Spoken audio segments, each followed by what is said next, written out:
may araw na puti. Yan na lang.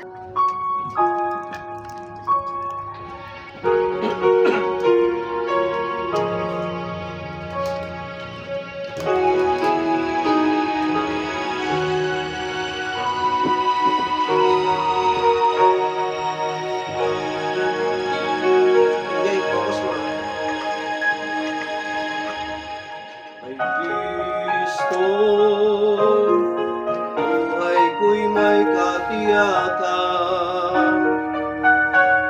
Siya lamang ang tangi kong kailangan. Pagsubok ngayon ay aking maharap. Tunay, ako'y di pababayaan ni Jesus ang buhay. Sa mundo'y mayroong hangganan. Kay hirap at walang patutuhan.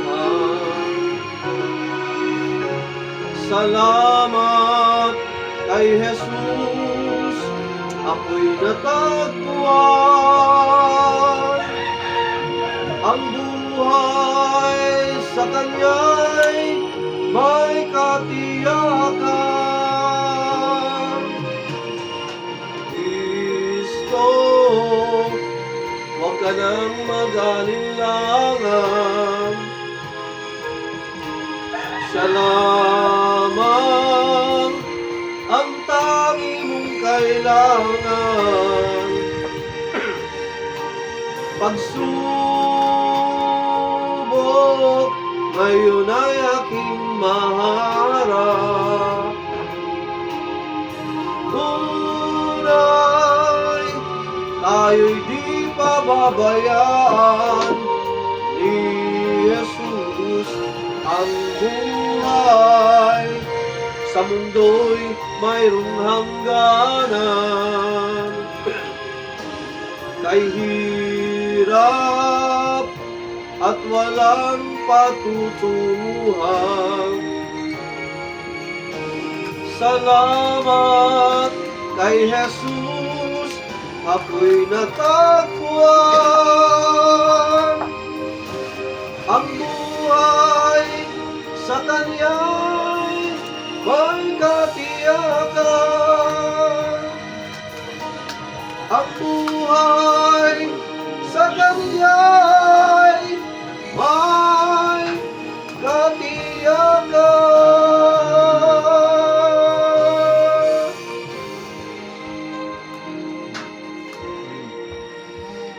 Sa Diyos ang papuri, mga kapatid. Kay Kristo ang buhay may katiyakan. Amen. Kahit sabihin natin magkagulo pa ang bawat bansa, kung ikaw ay nagtitiwala kay Kristo, mga kapatid, hindi niya tayo pababayaan. Dadaan tayo sa mga yan, kasama yan ang buhay, pero tandaan natin kay Kristo, kailanman, hindi niya tayo pababayaan. Actually, mga kapatid, yung nga po yung hinaantay natin ang pagbabalik ng ating Panginoon. Alam niyo po ba, mga kapatid, ang pag-asa na lang natin, ang pagbabalik niya. Nawa, lahat tayo, mga kapatid, ay dito niyo. Lahat tayo, mga kapatid, ay makasama sa rapture. Amen? At hindi na natin daanin. Sis, meron pa rito, Dani ka, urong ka rito na Dani ka. Isa test lang na. Marami tayong upuan dito sa unahan. Ayan, para sa mga paparating pa. So mga kapatid, yun ang kagandahan sa ating Panginoon. Kailanman hindi niya tayo iiwan o pababayaan man.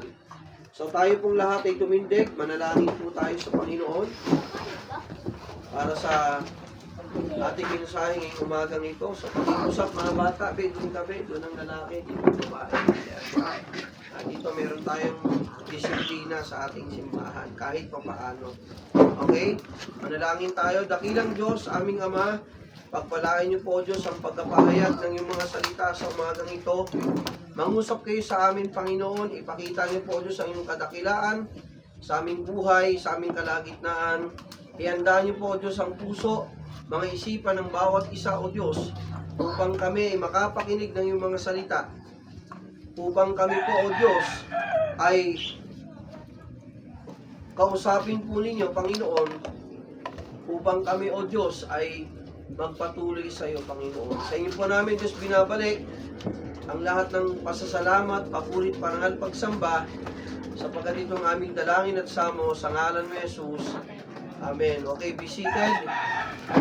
Yan, isang pinagpalang umaga ang ating bati sa lahat ng bawat isa sa atin. So tayo po ay pagpalain ng Panginoon sa kanyang mga salita. Mga kapatid, hindi lingid sa lahat, sa atin po bilang mga Kristiyano sa panahong ito, na tayo po ay namumuhay sa magulong mundo. Walang katiyakang mundo. Amen? Ito, kagaya nito, pagtaas ng gas, lahat apektado. Maraming kababayan natin na nagtatrabaho sa Middle East na umuuwi ng Pilipinas. Meron tayong mga ilang kapatiran sa Quezon City from Lighthouse Dasma na nagtatrabaho sa Qatar. Ang Qatar, tintira ng Iran.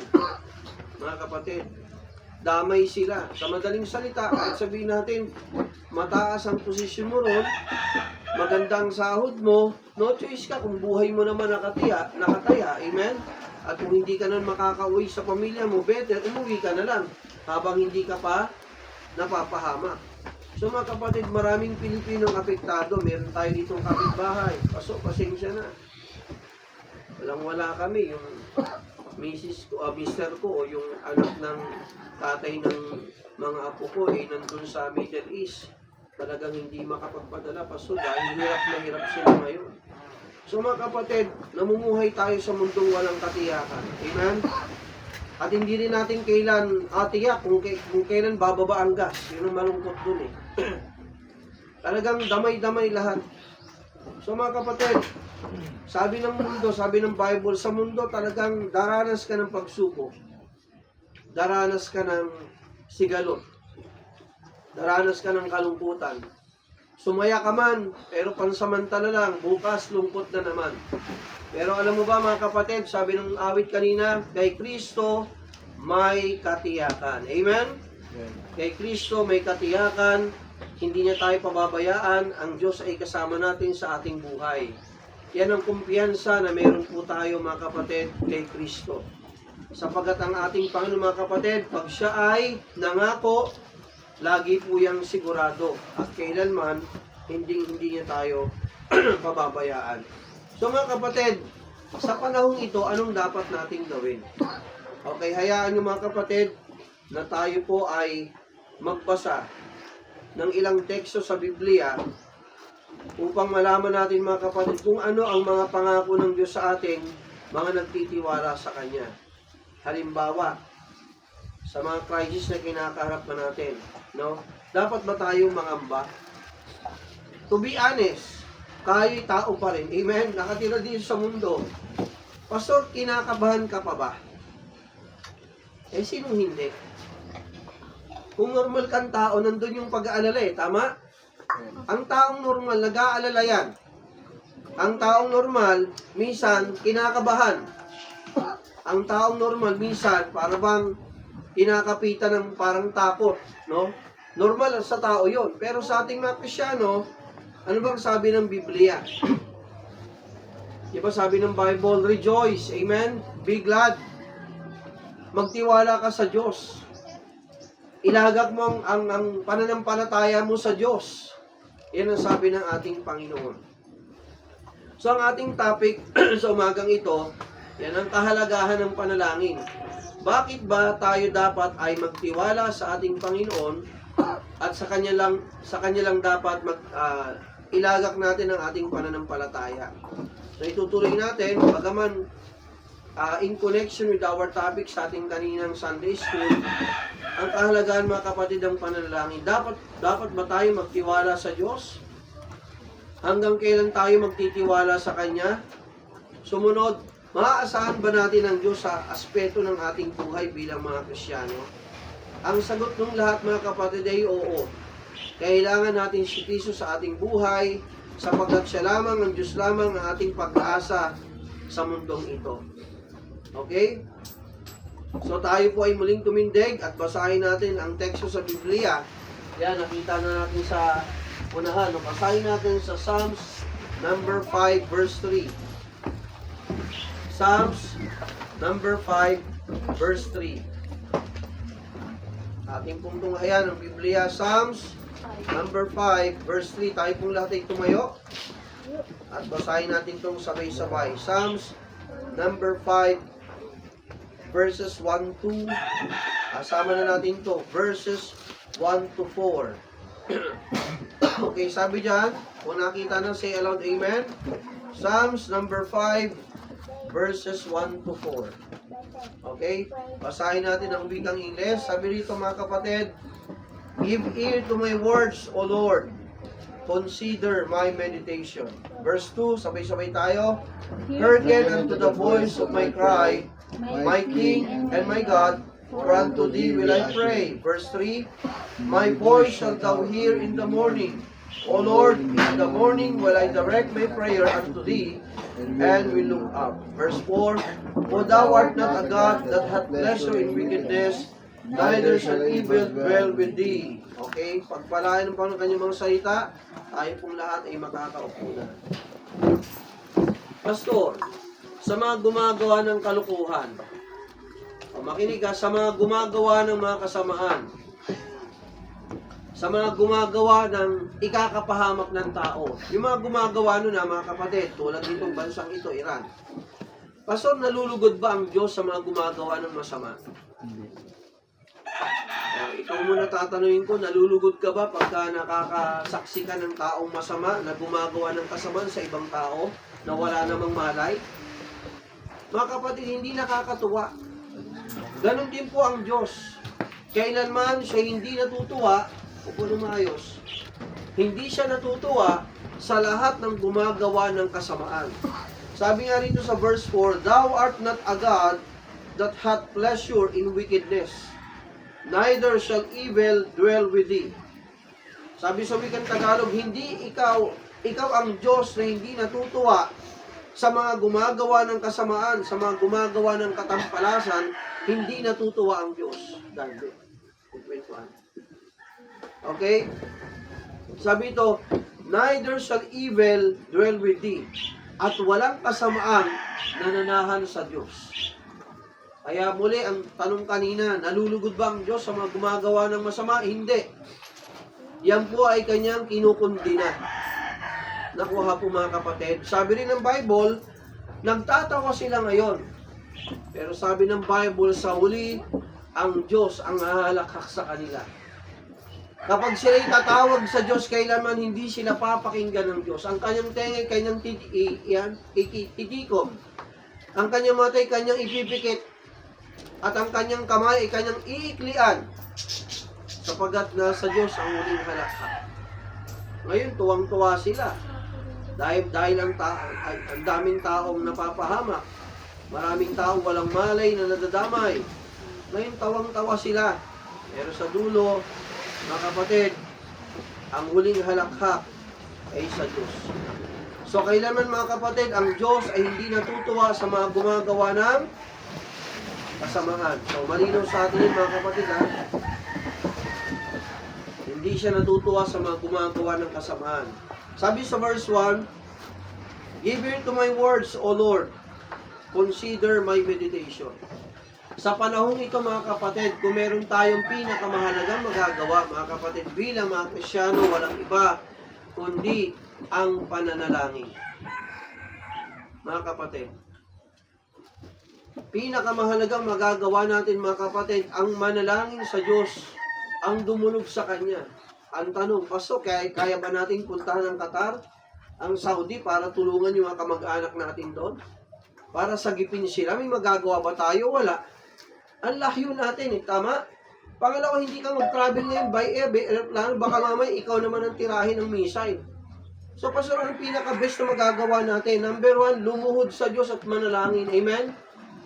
Sapagkat tangi ang Diyos lang, mga kapatid, ang mag-iingat sa ating mga kababayan sa ibang bansa.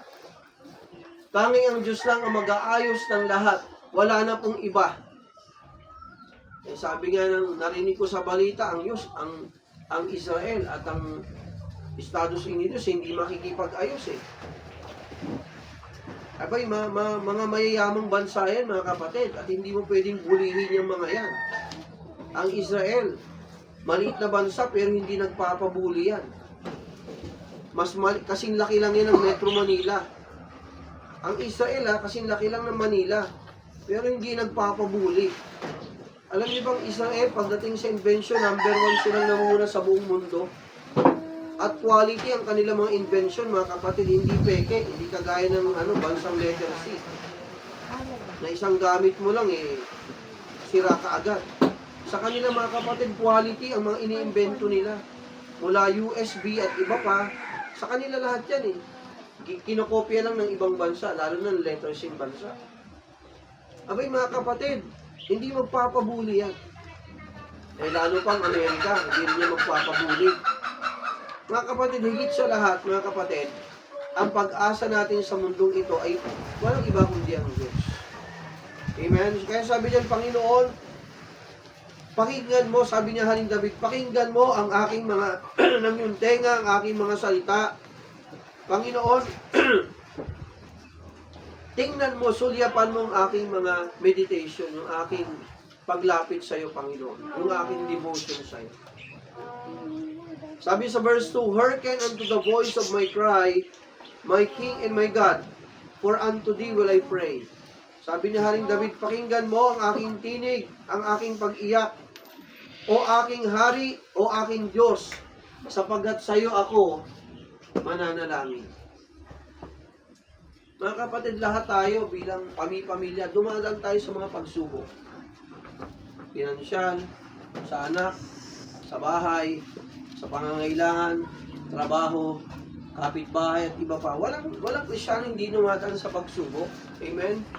Nandito tayo sa mundo, anong aasahan mo rito? Mas marami ang hindi makadiyos kaysa makadiyos. Ang sistema ng mundo, pahirap ng pahirap, hindi po pabuti. Ang mga bilihin, pataas ang pataas, never na bababa. Kaya mga kapatid, ang pag-asa natin talaga, Diyos lamang. Wala tayong ibang dapat tawagan. Tulong ng tao kulang. Amen? Tulong ng tao kapos. Pangako ng nasa matataas na papako.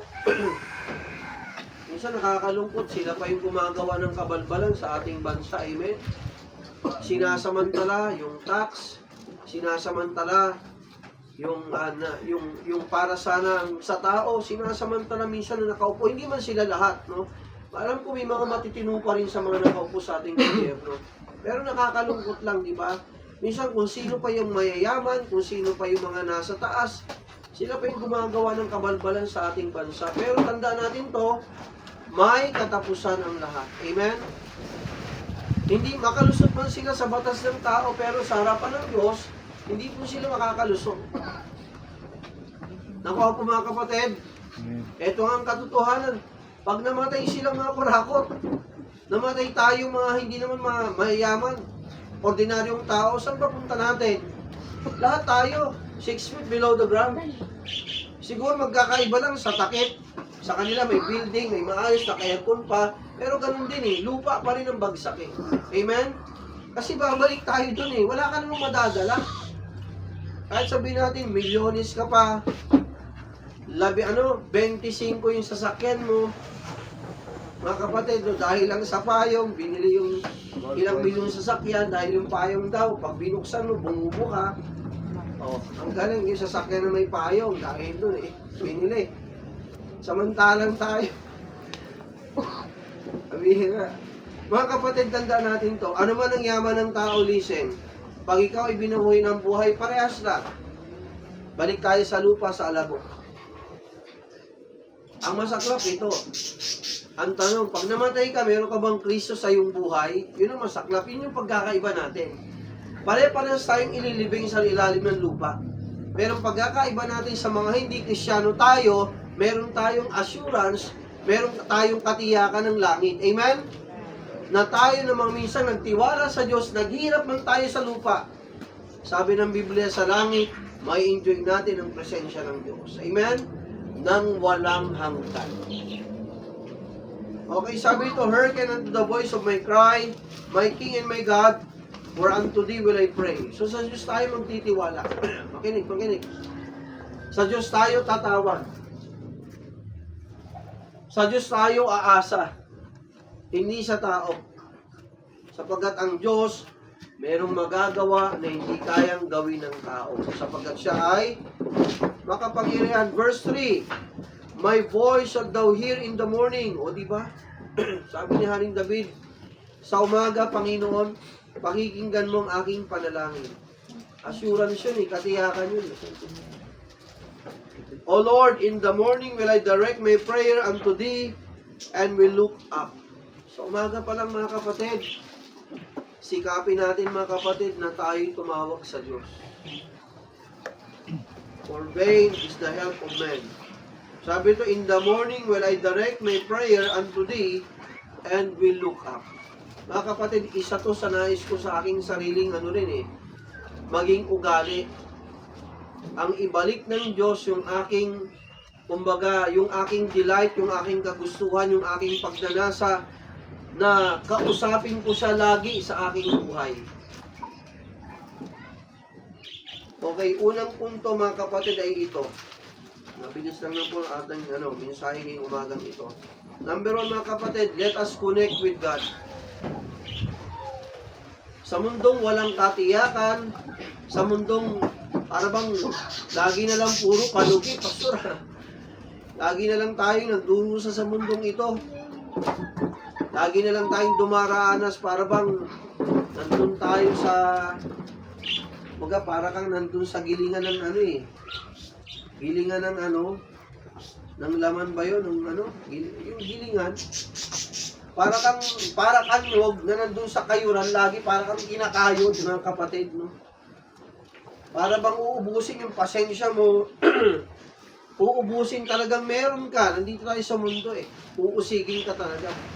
Pero mga kapatid, the best way while we are facing this kind of scenario or situation, we must connect with God. Amen? We must connect with God. Siya lang ang ating pag-asa. Sabi ng Bible, our hope is in the Lord. At sabi din ng Bible, mga kapatid, Jesus Christ is the same yesterday, today, and forever. Kung ang Diyos minamahal niya ang kanyang mga anak, until now, until forever, mahal niya ang mga nagtitiwala sa Kanya. Kung ang Diyos ay maibigin, hindi nagbabago ang Diyos, maibigin siya. Kung ang Diyos mahaba ang kanyang pasensya mga kapatid, until now, until forever, mahaba ang kanyang pasensya.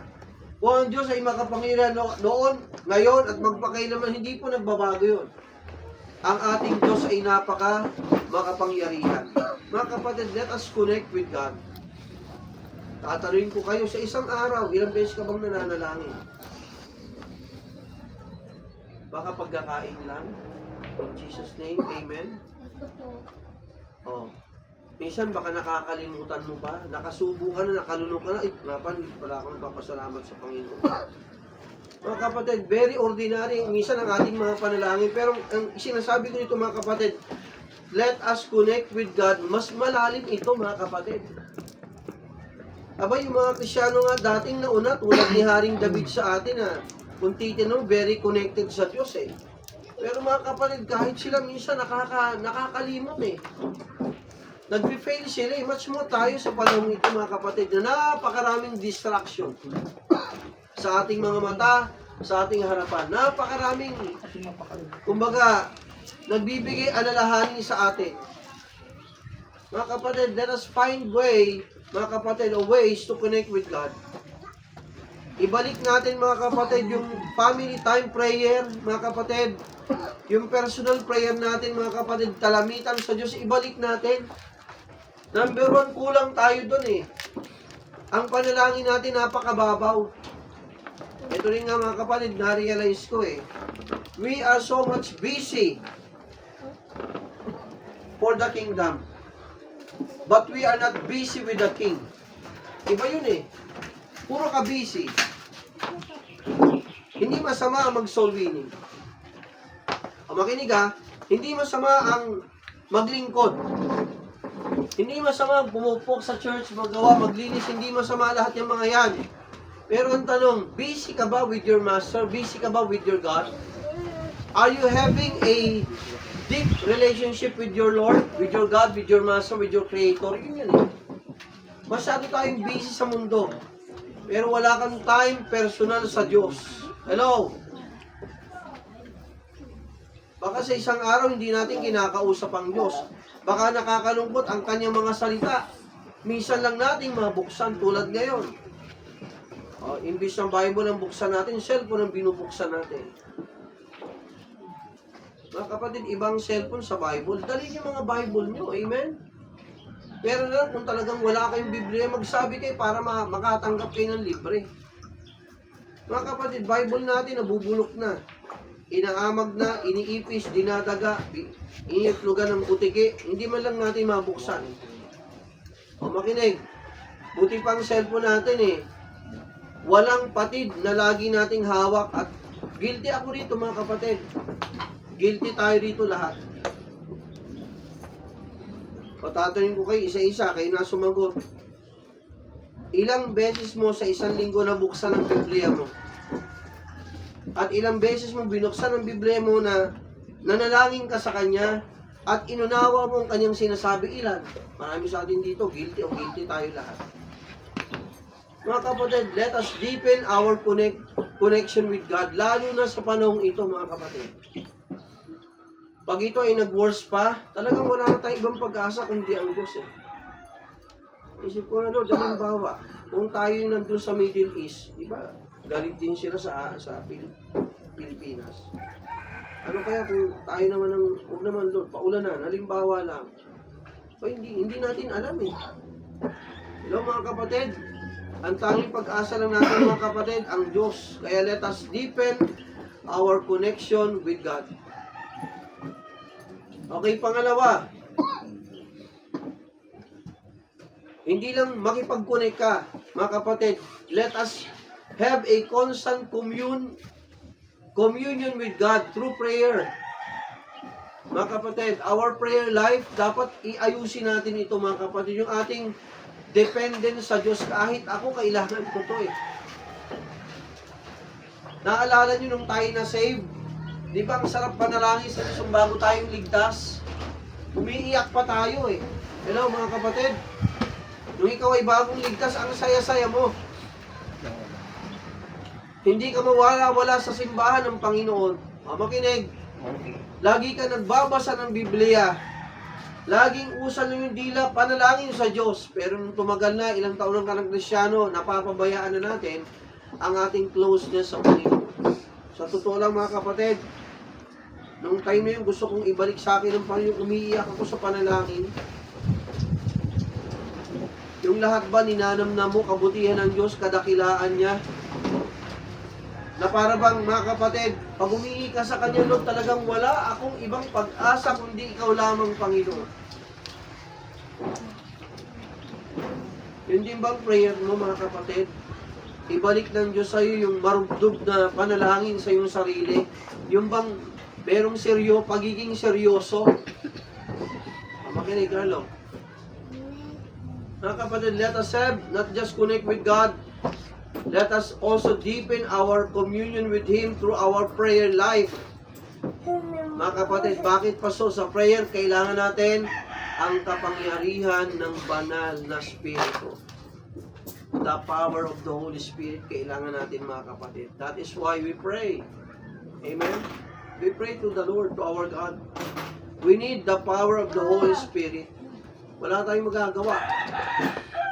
Yung kakayanan natin, limitado. Napapagod tayo. Minsan, kayod ka ng kayod, parang walang nangyayari. Amen? Sikap tayo ng sikap, pero bakit wala pa rin? Kahit ang ating simbahan, mga kapatid. Yun din ang panalangin ko, Lord. Kailangan namin ng kapangyarihan mo, Panginoon. Kailangan kong umasa sa iyo. Hindi sa kapatiran, kundi sa iyo lamang umasa, O Diyos. Sapagkat may magagawa ang banal na Espiritu na hindi natin kayang gawin. Umasa ka sa tao, minsan wala kang maasahan. Ang pangako, napapako. Pero ang Diyos, gagawa siya ng milagro sa ating buhay. Amen? We need the power from on high bilang simbahan. Kailangan natin ang kapangyarihan ng banal na Espiritu.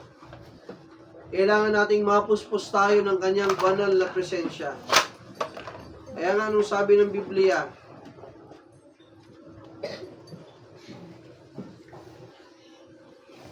Okay, anong sabi ng Bible? Basahin natin, mga kapatid.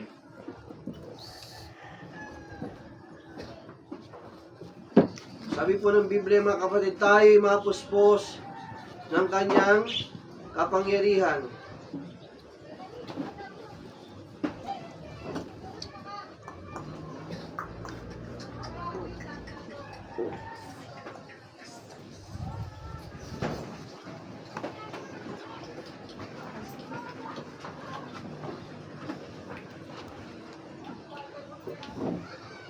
Okay, basahin natin to.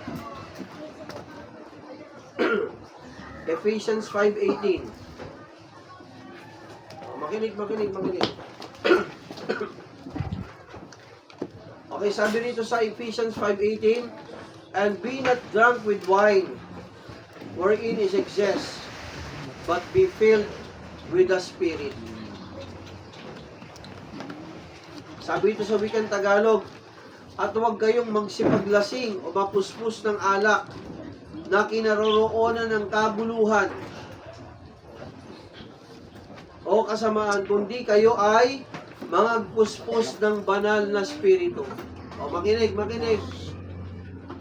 Di ba ang taong lasinggero, pupuspusin niya ng alcohol, di ba?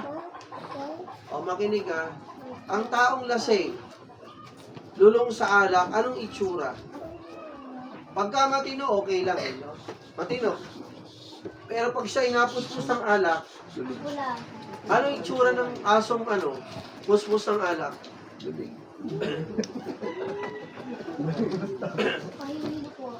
Ano itsura? Di ba gaganyan-ganyan? Walang balanse. Naalala ko nun, makinig. Ako hindi pa kanong Kristyano. Meron akong isang babaeng nililigawan. College friend ko siya. Eh kung bihira yung tatay, pagdating ko sa kanila, araw-araw, minsan pag inahatid ko yung nililigawan ko, araw-araw may inuman sa kanilang bahay. Okay. Araw-araw may inuman. At nakakaya naman, palibasa ako rin natutong mag-inom na noong time na yun. Pasensya na, huwag gagayahin, mali.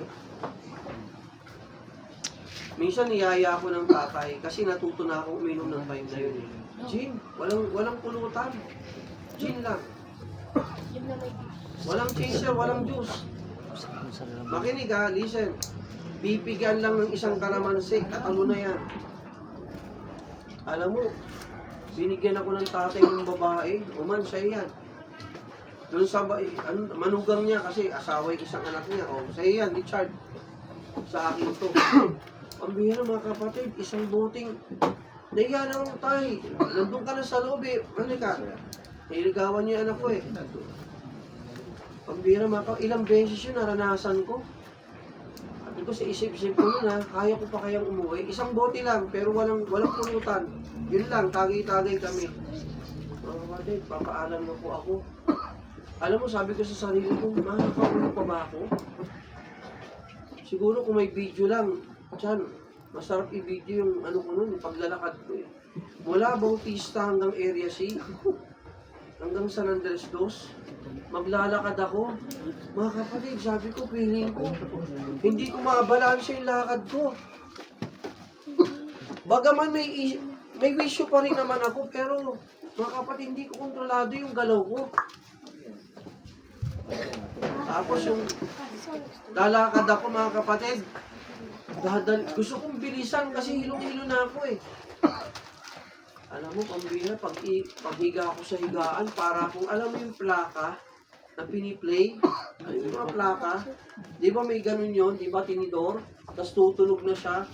Mga kapatid, paghiga ako, para akong nasa plaka ng bilis ng ikot ng ko, pakiramdam ko, hilong-hilo ako mga kapatid. Hindi lang isang beses, 2 beses, 3 beses. Makinig mga kapatid. Ang taong lasinggero at puspos ng alak, hindi niya kontrol ang kanyang sarili.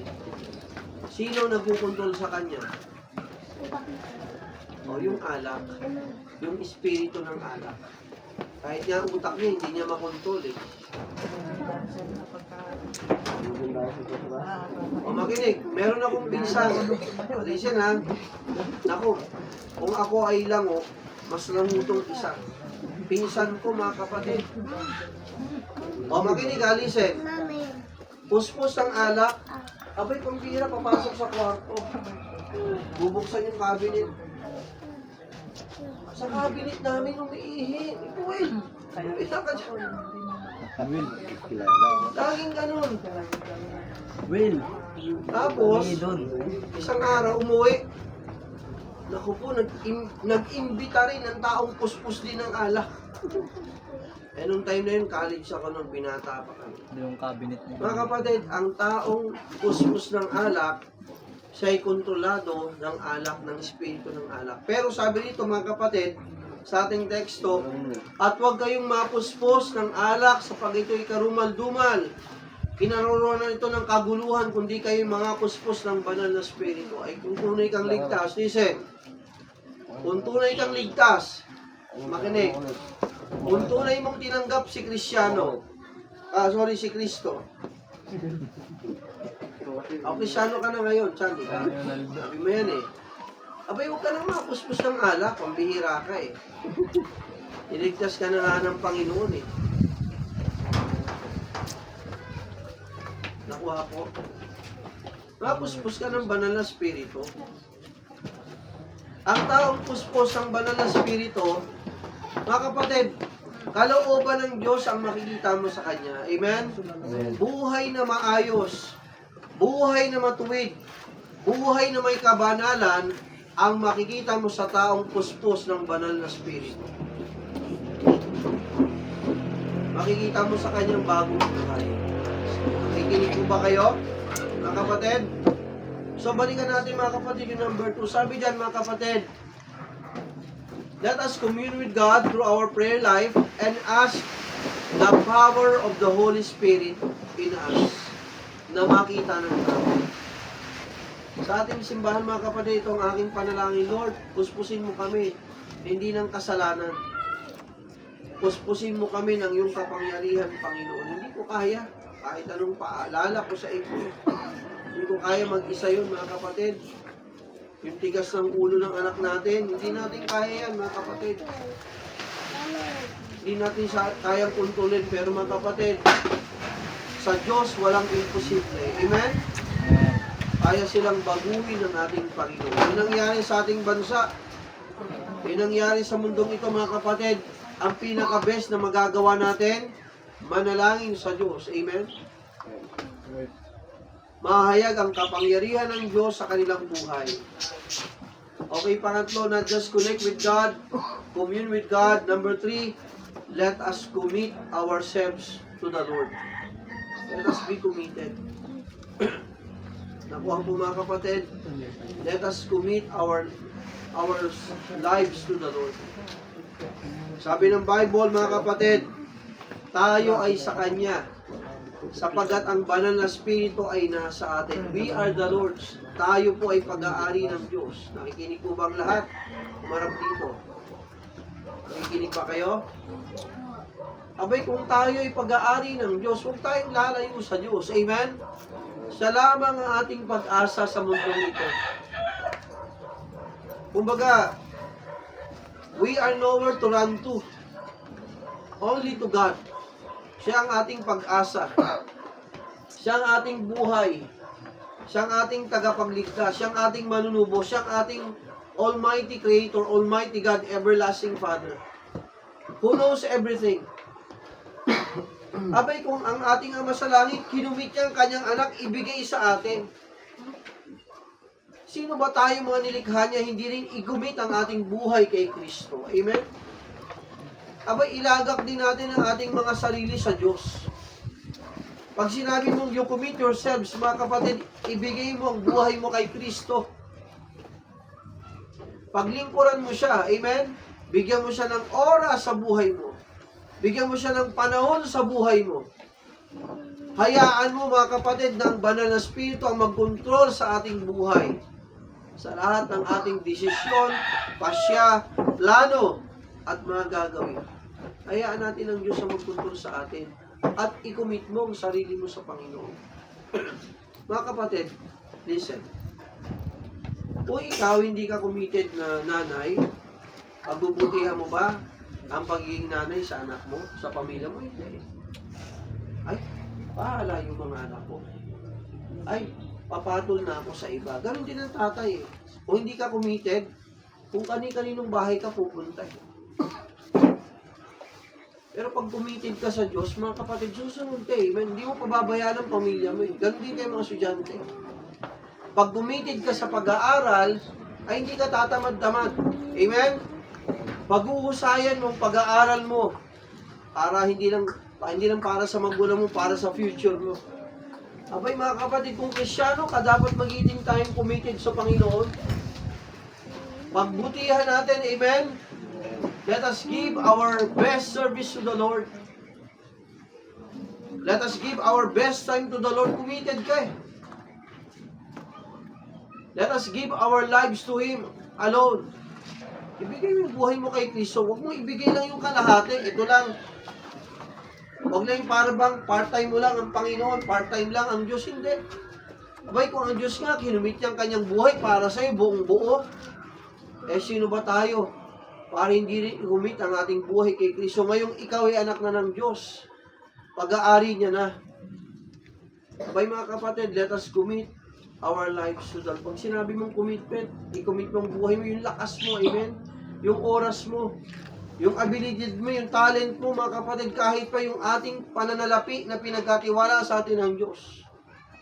Dapat i-commit mo yun ang buo sa Panginoon, mga kapatid. Wala tayong ititira sa ating buhay. Tandaan natin ito mga kapatid, sa puntong ito, sa panahon ito mga kapatid, sa nangyaring wars sa ating bansa. At alam niyo ba mga kapatid, magiging wars pa yan? Sabi ng Bible mga kapatid sa Matthew chapter 24, nation shall rise up against nation. So bawat bansa magigera-gera. Wala pa yan. Ano pa lang yan? Parang kapiranggot pa lang yan. Ano sabi ng Bible? Bawat bansa magigera-gera. Ano sabi ng Bible? Paumbisa pa lang yan. Until kunin tayo ng Panginoon. Eh mga kapatid, kailan mo pa ikukumit ang buhay mo kay Kristo? Kailan ka pa magbibigay ng oras sa paglilingkod? Kailan mo pa siya bibigyan ng magandang panahon sa buhay mo pagka nagkagulo na ng matindi? Ewan ko lang, kung makapaglingkod ka pa pagkagulong-gulo na ang mundo. Abay, sabi ng Bible, redeeming the time for the days are evil. Abay, ngayon tayo magsipag sa Panginoon, amen? Ngayon tayo magbigay ng ating buhay sa Panginoon, mga kapatid, sapagkat ang mundo ay pasama ng pasama. Huwag mo hayaang bumuti pa ang mundo. Ang mundo ay talagang pasama ng pasama. Let us connect with God. Let us commune with God. No, let us ask the power of the Holy Spirit in us. And higit sa lahat mga kapatid, let us commit to God. Let us commit our lives to the Lord. Ako'y naniniwala mga kapatid, hindi ito palakihan ng simbahan o paliitan. No matter how big, how small the church mga kapatid, still it's the church of God. Amen? Let us commit our lives to the Lord. Kung kayo estudyante, kailan pa ikukumit ang buhay mo kay Kristo? Pag-graduate ka na, pag-professional ka na, who knows? Umaabot pa natin yun. O kailan mo ikukumit ang buhay mo kay Kristo? Pag mayaman ka na, who knows? Kailan kayo yaman? Pero mga kapatid, while we still have time, amen? While the Lord is blessing us, mga kapatid, is the right time to commit ourselves to the Lord. Ibigay mo ang buhay mo kay Kristo. Mga kapatid, dito lang sa ating lugar, ang dami pang dapat maabot. Daming dapat maabot kahit saan ka pumunta. Kulang ang mga simbahan, makinig, kulang ang mga pastor, kulang ang mga manggagawa, kulang mga katuwang sa paglilingkod. Napakaraming tahanan, bahay, buhay ang dapat maayos kay Kristo. Mga kapatid, commit natin ang ating mga sarili kay Kristo. Huwag nating i-excuse, Pastor, ako'y may trabaho. Pastor, ako'y estudyante. Pastor, ako'y ganito, ganyan. Lahat tayo may excuse eh. Kung gusin natin. Pero mga kapatid, sana ayusin natin ang ating mga sarili sa Panginoon. Amen? Nakikinig po ba kayo? Amen. Let us commit ourselves to the Lord. Ayusin natin ang ating mga prayer life. Mga kapatid, let us connect with God, commit with God. And let's commit ourselves before the Lord. Tayo pong lahat ay tumayo. Manalangin po tayo. Pigit natin ang ating mga mata. Mga bata, pigit ang mata, yung mundo. Walang magpipintuhan, walang palingon-lingon. Ipigit ang mata. Mananalangin tayo. Dakilang Diyos, aming Ama, tawarin mo kami, kahabagan mo kami, Diyos, sa aming mga pagkukulang sa iyo. Bilang Kristyano, hindi na dapat kami magtaka, matakot, mangamba. Sa mga nangyari sa iba't ibang bansa, maging sa aming bansa, ito po ay hindi na bago. Mangyayari at mangyayari ang mga ito ayon sa iyong mga salita. At magiging worse pa. O Panginoon, salamat sapagkat ikaw ang nagbibigay sa amin ng paalala na magtiwala kami sa iyo, O Diyos. Kami imanangan sa iyo. Humingi kami ng kahabagan at awa po ninyo. Panginoon, wala kami magagawa sa aming sarili kundi magtiwala lang sa iyo. Tumawag, manalangin. Habang nakayukot, nakapigit ang bawat isa. Pigit lang po, nakayukot. Pigit lang. Kung ikaw ay Kristyano, pigit lang tayo pinukukot. Walang lilingon sa katabi, sa unahan, sa likod. Tingnan mo ang sarili mo. Kung Kristyano ka, hindi mo ba nakikita ang sitwasyon, panahon? Malapit ang dumating si Kristo. Pero yung sinabi na sa Biblia, hinula na yun noon pa. Abay, kailan pa natin naayusin ang ating buhay? Kailan mo pa ibibigay ang buhay mo kay Kristo, ang buhay mo at lakas, ang abilidad mo? Pag wala na. Mga kapatid, sabi ng Bible, ang buhay natin sa mundo nito, sandali lang. Pero kaharap tayo sa Diyos. Ang titingnan ng Panginoon bilang Kristyano, listen, ano ang binigay mo sa Kanya? Binigay mo ba ang buhay mo, talento mo at lakas kay Kristo? Yun ang titingnan ng Diyos. Anong ginawa natin para sa Kanya? Mga kapatid, habang nakinuot nakatingin, bibigyan ko kayo ng pagkakataon, dumulog sa Diyos, manalangin. Pwedeng sa upuan nyo, pwedeng lumuhot, umupo, at kausapin ng Panginoon. Kung meron man tayo mga pagkukulang sa Diyos, mga kapatid, hihingi mo ng tawad yan. Hihingi natin ng tawad sa Diyos. Kung ikaw ay namumuhay pa rin sa kasalanan, mga kapatid, talikuran mo yan. Talikuran mo yan. Ang kailangan mo ay si Kristo. Ano man ang ating pagkakamali, pagkakasalang nagawa, mga kapatid, tayo ay lumapit sa Panginoon. Tayo ay magpakumbaba at ipaayos ang ating mga maling lakad, maling desisyon, maling gawi sa harapan ng ating Panginoon. Bibigyan ko po kayo ng ilang minuto, manalangin, kausapin ng Panginoon. Maraming pamilya ang sira. Maraming tao nagdarahop. Maraming taong naghihirap. Maraming taong walang makain na hindi kilala si Kristo. Sipin mo, mamamatay sa gera na walang Kristo sa kanilang buhay. Mga kapatid, anong ginagawa natin? Ang tanong ko, ligtas ka na ba? Alam mo na ba kung sa langit ka pupunta? DJ, ano mo lang, tuloy mo lang. Stop. Mga kapatid, kung sakasakaling bagsakan tayo dito ng bomba, alam mo na ba kung saan ka pupunta? Abay, kung hindi pa, kahit po kayo na nasa online, kung hindi mo pa alam kung saan ka pupunta pag namatay ka, kailangan mo si Kristo. Amen? Kailangan mo ang Diyos sa buhay mo. Magsisi ka na habang may oras pa. magsisi ka na. Maaaring bukas huli na. Sabihin mo sa Panginoon, Panginoon, ako'y nagsisisi sa aking mga kasalanan. Ako'y nagpapakumbaba sa iyo, humihingi ng tawad sa lahat ng aking mga kalikuan. At Jesus, naniniwala ako na ikaw lamang ang aking pag-asa sa mundong ito. Higit sa lahat, pag-asa ang aking tagapagligtas.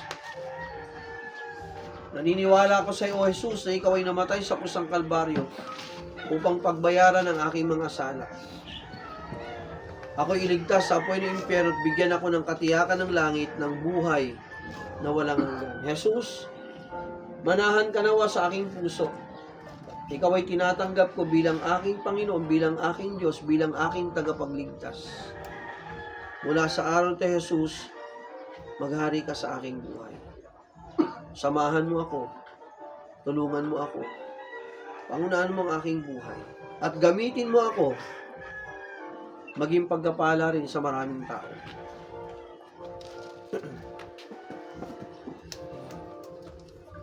Tayo manalangin bilang mga Kristyano. Panginoon, pagpalain niyo po ang aming mga kapatiran. Nawa lahat kami, O Diyos, ayusin ang aming prayer life. Lagi naming hingiin ang kapangyarihan mo, banal na Espiritu, sa pamagitan ng pananalangin. Kami mapuspos, O Diyos, ng iyong kapangyarihan. Makita sa amin ang buhay na may pagsunod sa iyo. Mamuhay kami sa kabanalan, O Diyos, sa katuwiran.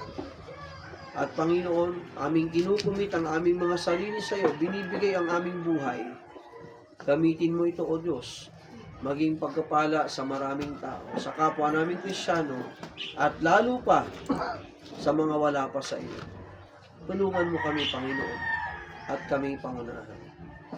Minsan pa, sa inyo po namin binabalik ang lahat ng kapurihan, sapagat ito ang aming dalangin at sa mo pagpalain niyo po kami bilang isang simbahan dito sa lugar ng Tagaytay.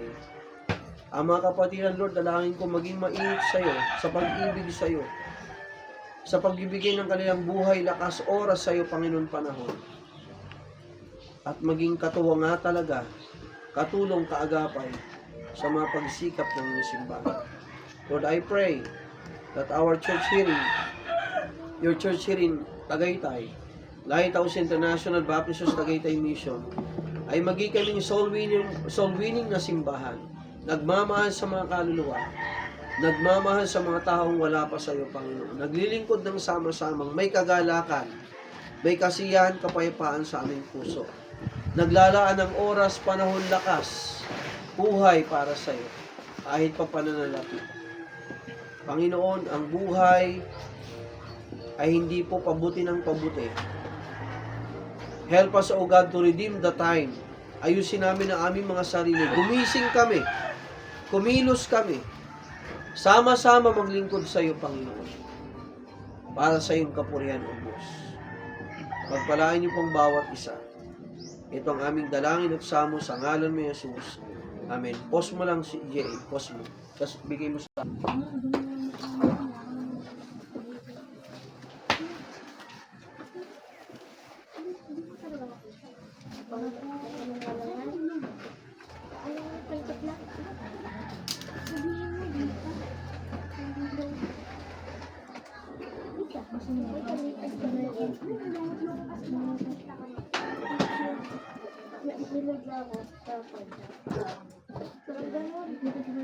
Ay, pero pagkita mo, wala yung